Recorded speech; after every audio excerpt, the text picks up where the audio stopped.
Elementary School and receives awards both academics and the arts. She continued to spread her wings during her college years by volunteering as a Sunday school teacher in their church for 4 years. And eventually, she became one of the leaders of the GWAG Children's Ministry. After graduating in 2023, she started as a grade school teacher in Early Christian College of Arts, INC, and passed the professional license exam for teachers in the same year. In 2023, God's Word Assembly of God, Santa Maria, Bulacan, GWAG appointed her to become a Director of Vocation Bible School in Pulong, Buhangin, to lead a program in teaching kids about values and the Word of God.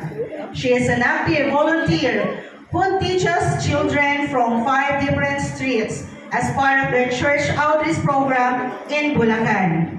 Currently, this year, 2024, she was promoted to become a reading teacher in Early Christian College of Arts and Technology, INC.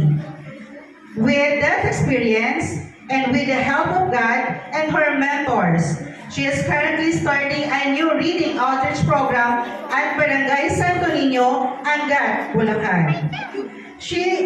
Where she teaches non-reader children. In the same year, 2024, she also became part of Operation Christmas Child, OCC, Seminarian Purse, in which the organization sends gifts from different countries to Filipinos' children in order to bring hope, joy, and spread the Word of God. She serves as a dedicated teacher, an active youth leader, and mentor, and the proud alumni of Bulacan Elementary School, the daughter of Aileen Rosales Matamis and Elmer Francisco Matamis. Please welcome our guest speaker, licensed professional teacher, Miss Daisy R. Matamis.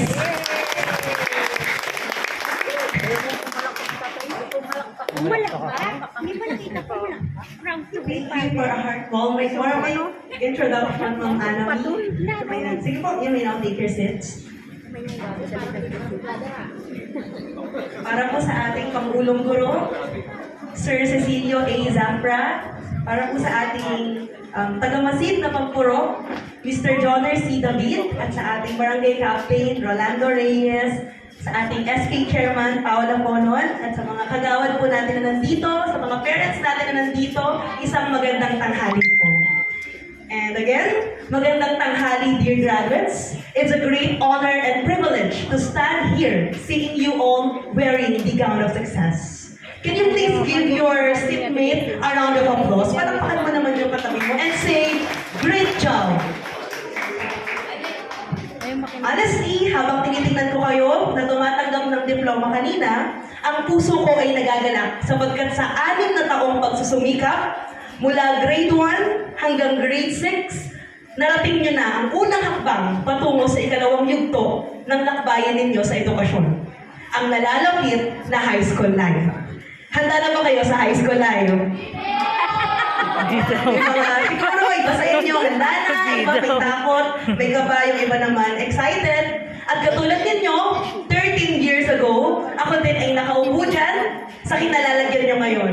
Maaaring doon ako sa pwesto ni Jed. Ayan. Maaaring doon ako sa pwesto ni Anset Micaela. Ayan, nilista ko talaga yung mga pangalan nyo lahat. Ayan. Maaaring nasa pwesto ko ni Julius. Nasaan si Julius? Ayun. Ni Justin Jan. Ivan. Nasaan si Ivan? Ayun. Si Robbie. Nasaan si Robbie? Si Loris. Ayan. And Jella May. Ayan. Yun yung mga nalista ko dito sa invitation. At gaya ninyo, ako ay nagtapos dito sa Sintang Paaralang Bulacan Elementary School. Itong school na ito, ang isa sa naging pundasyon ko sa paglinang ng aking karunungan at kasanayan sa iba't ibang larangan. Natugot pawis na ibinahagi ng aking mga guro At lahat ng iyon ay baon-baon ko. Natatandaan ko pa yung mga teachers ko dito sa Bulacan, si Grade 1, si Ma'am Edsil. Grade 2, si Ma'am Irene. Grade 3, si Ma'am Ana. Grade 4, si Sir Alvin. Nandiyan ba si Sir Alvin? Maraming pong salamat. Grade 5, si Ma'am Marisa. Grade 6, si Ma'am Andrea. Hindi ko po makakalimutan ang mga teachers ko nung elementary. At tanggapin niyo po ang buong pasasalamat sa inyong lahat. Isa po ako sa patotoo na ang mga teachers dito ay committed, passionate, at likas na mahuhusay. Palakpakan naman natin sila. Ngayong tanghali na ito, kasabay ng init ng panahon, ay ang init ng pagmamahal ng inyong mga magulang, kamag-anak, kaibigan, mga guro sa inyong lahat na magsisipagtapos. Nais kong ibahagi ang mga mahalagang bagay na natutunan ko bilang ako'y naging estudyante rin gaya niyo. Pero bago ang lahat, meron po akong tanong. Ayan. Sino dito ang gustong magtagumpay? Ayan, taas kamay. Ayan, sabihin niyo ang lahat, tagumpay! Ayan, mas malakas pa, tagumpay! Ang lahat talaga gustong maging magtagumpay. Sa buhay ng isang estudyante, may tatlong yugto ang ating paglalakbay. Kumbaga, sa ML, ayan, may master, diba? Grandmaster. Anong kasunod? Yun, alam na. Gising na gising ang mga boys, no? Epic, mythic, legend. Kumbaga sa hagdan, bago ka makaakyat sa tuktok, hahakbang ka muna. Hanggang sa marating mo ang destinasyon. Ganon din sa ating academic journey. Sabihin niyo ang lahat, academic journey. Academic journey! Ito ay yung elementary, high school, at kolehiyo. At kalakip ng bawat yugto ang salitang tagumpay, or in English, success. At sa salitang success, we must have a goal. Sa paghakbang, sa paglakad, dapat meron kang goal. Ang goal, it means it is an effort and desired result of what you call success. Meron ba kayong lahat na goal? Wow, very good. Iba-iba man tayo ng definition ng success. For example, sabing mga guro, ang tagumpay para sa amin ay makita namin kayo na mag-transform into a better version of yourself. Maaaring ang tagumpay naman para sa inyo ay yung makapagtapos kayo ng pag-aaral, makabili kayo ng bahay, ng sarili nyong lupa, makabili ng sasakyan. Iba't iba tayo ng mga tagumpay. Yung iba naman, kapag naging-isa na siyang ganap na doktor, ayan, sino ba dito yung mga gusto maging doktor in the future? Mga gusto maging engineer. Ayan, para sa kanila, pag naging engineer sila, ayun na yung tagumpay nila. Sino dito yung gusto maging lawyer? Ayan, meron ba ditong lawyer? Abogado? Sundalo? Meron bang gusto magsundalo dyan? Ayun, dalawa. Pulis? Piloto? Ayan, so iba't iba tayo ng definition ng success. And if you want to be successful, makinig kayong mabuti. Let's unfold the hidden meaning of the word goal. Itong lahat ay isa sa mga natutunan ko as I finish the 3 milestone of the academic journey with victory. Pero i-spell muna natin ang salitang goal. So sige nga, ano ba ang spelling ng goal? G-O-A-L. Good, ayan, alam na alam. So letter G, first letter, G. So, ang ibig sabihin ng G, galang sa iyong mga magulang o sa authority. So, isa yan sa mga advice ko sa inyo. Huwag niyong kakalimutan yung letter G. Sa pagkamit mo ng tagumpay, tandaan mo yung letter G. Galang sa iyong mga magulang o sa authority na pinagkatiwala sa iyo ng Panginoon.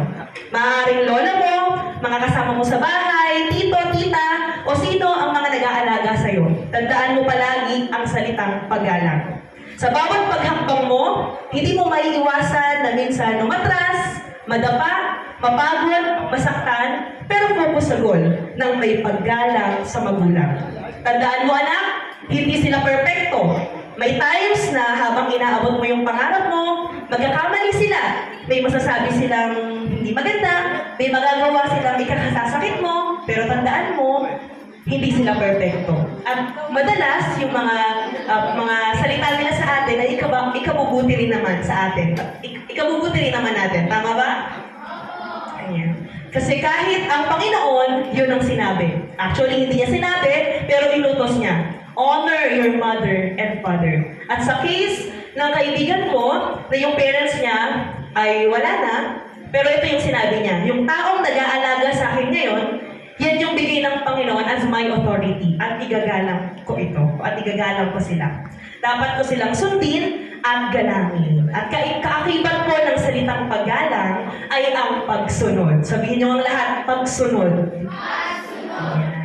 Magpatawad ka, create a special space in your heart na nandun lagi yung pusong handang magpatawad. Again, may pagpapala at gantimpala sa mga anak na marunong sumunod sa magulang, marunong gumalang sa magulang.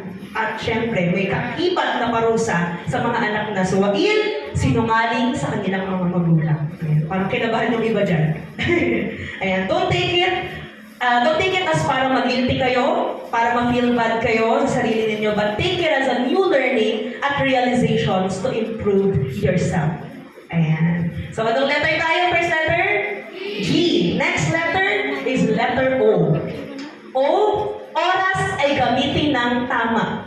Ayan, sabihin mo sa katabi mo, oras ay gamitin ng tama. Ayan. Sabi sa mga ngaral, there is a season for everything under heaven. May kanya-kanyang panahon, may kanya-kanyang oras, we have our own season. May mauna, may mahuhuli, pero makakarating pa rin sa goal niya. Kasi ang buhay ay hindi naman paunahan, patatagan. Again, hindi po paunahan, pero patatagan. Endurance. At ito po yung pinaka-importante na natutunan ko sa buhay. We have our own season to cultivate. Season para mag-aral, darating kayo sa season para magtrabaho, dadating kayo sa season to spoil yourself, your family, merong season para umibig. Ayan, kumbaga, hindi siya sabay-sabay. Di ba, may summer, ano yung mga season natin? Summer, rainy, sa ibang bansa, winter, autumn.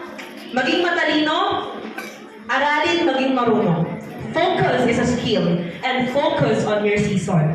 Kasi ang importante po, in order for you to hit the goal, is to focus on your season. Kaya yung iba, ayan, huwag pong pagsabay-sabayin ng season natin, ha? Kung mag-aaral po, mag-aral ng mabuti. Ayan, yung iba kasi, pero wala naman dito yan, for sure. Yung iba pinagsasabay yung season ng pag-aaral at season ng pag-ibig. Ayan, kaya nasasaktan. Pero wala naman dito yan, no? Ayan. At, ayan, anong letter na tayo? Tapos na tayo sa letter O. A na. So, angat sa paghakbang. Ito yung kanina na sinasabi ko, hindi araw-araw okay, hindi araw-araw maganda ang buhay, sometimes magigipit, magkakasakit, mahihirapan, pero may times na maginhawa, masaya, pero paatras minsan sa goal na ating inaabot. At kung meron man dito na hindi pa sure na siya ay mag-high school dahil sa hirap ng buhay, sabi sa letter A, angat, angat lang. Ayan, akyat lang ang paghakbang, kumbaga magsumikap ka, mangarap ka, magsipag ka.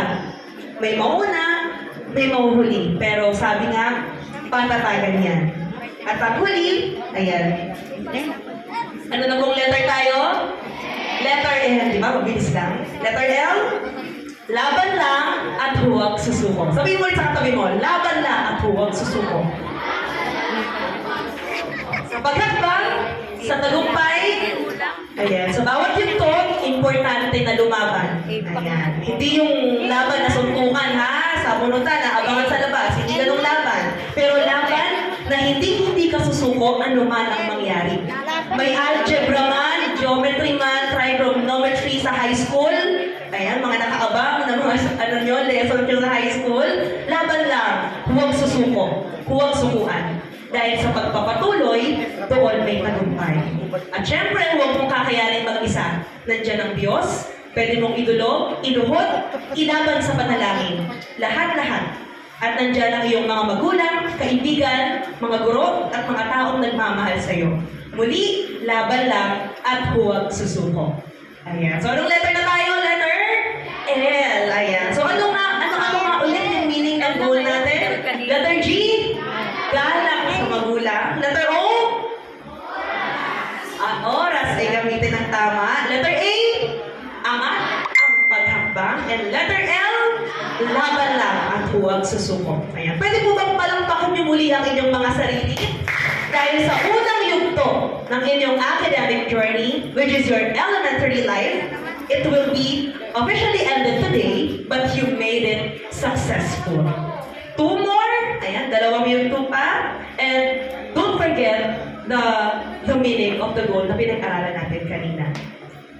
Ayan. At sa aking pagtatapos, mula sa Proverbs chapter 19, verse 21, ayan, i-share ko lang sa inyo, many are the plans in the mind of a man, but it is the purpose of the Lord that will stand. Or in Filipino, ang isang tao ay maraming binabalak, ngunit ang kalooban pa din ng Diyos ang mananaig. Matutong manalangin, magpasalamat sa mga magulang, guro, at mga taong nandyan para sa'yo, appreciate and honor them. Muling palakpakan nga natin yung ating mga parents na nandito ngayon. Palakpakan natin ang ating mga guro na nandito ngayon. Sila ang mga talagang nagsumikap, lumaban para sa inyong lahat. Ayan. Muli, ayan, ako po si Teacher Daisy. Ayan, isa ako sa mga alumni dito sa Bolacan at lubos po ako nagpapasalamat sa aking mga guro. Ayan, at sa lahat po ng ating panauhin ngayong umaga nito. Thank you.